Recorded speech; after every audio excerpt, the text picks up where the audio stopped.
Good morning बेटा।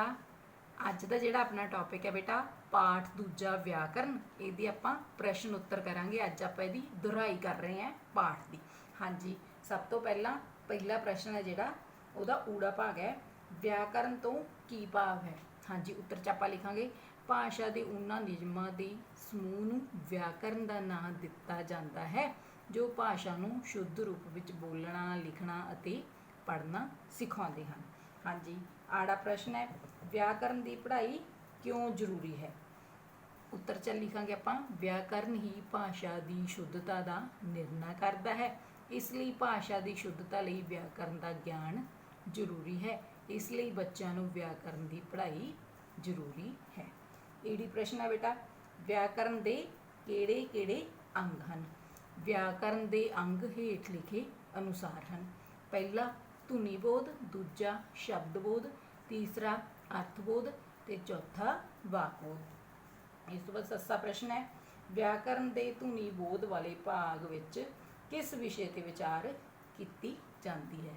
हाँ जी, व्याकरण के धुनीबोध वाले भाग विच भाषा दीआं धुनियां बारे विचार की जाती है। हाहा प्रश्न है, धुनी अते अखर विच की फर्क है। हाँ जी बेटा, उत्तर च लिखांगे धुनी अते अखर विच फर्क ये है कि धुनी का मूँह राही उचारण होता है, जबकि अखर वर्ण उलीकिया जां लिखिया जाता है।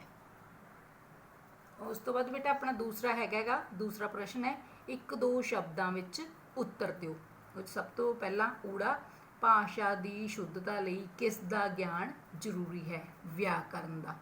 आड़ा हैगा, शब्द किस दे मेल तो बनते हैं। धुनियां दे मेल तो। ईडी प्रश्न जिहड़ा हैगा, पंजाबी दियां स्वर धुनियां नूं प्रगटाउण वाले चिन्हां नूं की कहते हैं। लगाम। हाँ जी बोलो। हाँ जी, उस तो बाद सस्सा आ गया, व्याकरण के जिस भाग विच शब्दां दीयां किस्मां अते शब्दां दी रचना बारे विचार की जाती है उसनूं व्याकरण विच की कहा जाता है। शब्द बोध।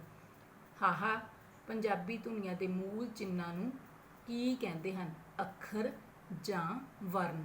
हाँ जी, इस तो बाद तीसरा जिहड़ा प्रश्न है, पाठ के आधार पर हेठ लिखे कथनां विचों ठीक कथन अगे सही का निशान अते गलत कथन के अगे गलत का निशान मतलब क्रॉस करके काटा लगाओ।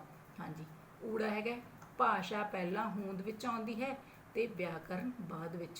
सही है बेटा, ये धुनी भाषा की छोटी तो छोटी इकाई है, ये भी सही का निशान लिखाओगे। धुनी का अपना अर्थ होंदा है, ये गलत है। शब्द भाषा की वड्डी तो वड्डी इकाई है, ये भी बेटे गलत है। शब्द अते अर्थ का आपस विच गूढ़ा संबंध है, ये सही है। उस तो बाद है जी, ब्रैकटां विच दिते शब्दों विचों चोण करके खाली थावां भरो। ऊड़ा, व्याकरण ही भाषा की डैश का निर्णय करता है। सब तो पहला होगा शुद्धता। ठीक है जी। आड़ा है, पंजाबी धुनियां की डैश अते डैश धुनियां विच वंड हुंदी है। स्वर अते व्यंजन धुनियां विच वंड हुंदी है। उस तो बाद ईड़ी है, भाषा के डैश के समूह नूं ही व्याकरण कहते हैं। मतलब पहला ही डैश च नियमां, अगली च व्याकरण। भाषा के नियमां के समूह नूं ही व्याकरण कहते हैं। उस तो बाद सस्सा, वाक भाषा की डैश सार्थक इकाई है। वाक भाषा की वड्डी तो वड्डी सार्थक इकाई है। हाँ जी, अगला हाहा, अर्थ ही शब्द की डैश है।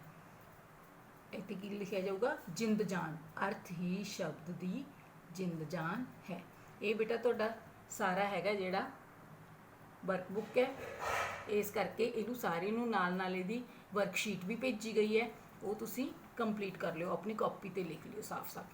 थैंक यू बेटा।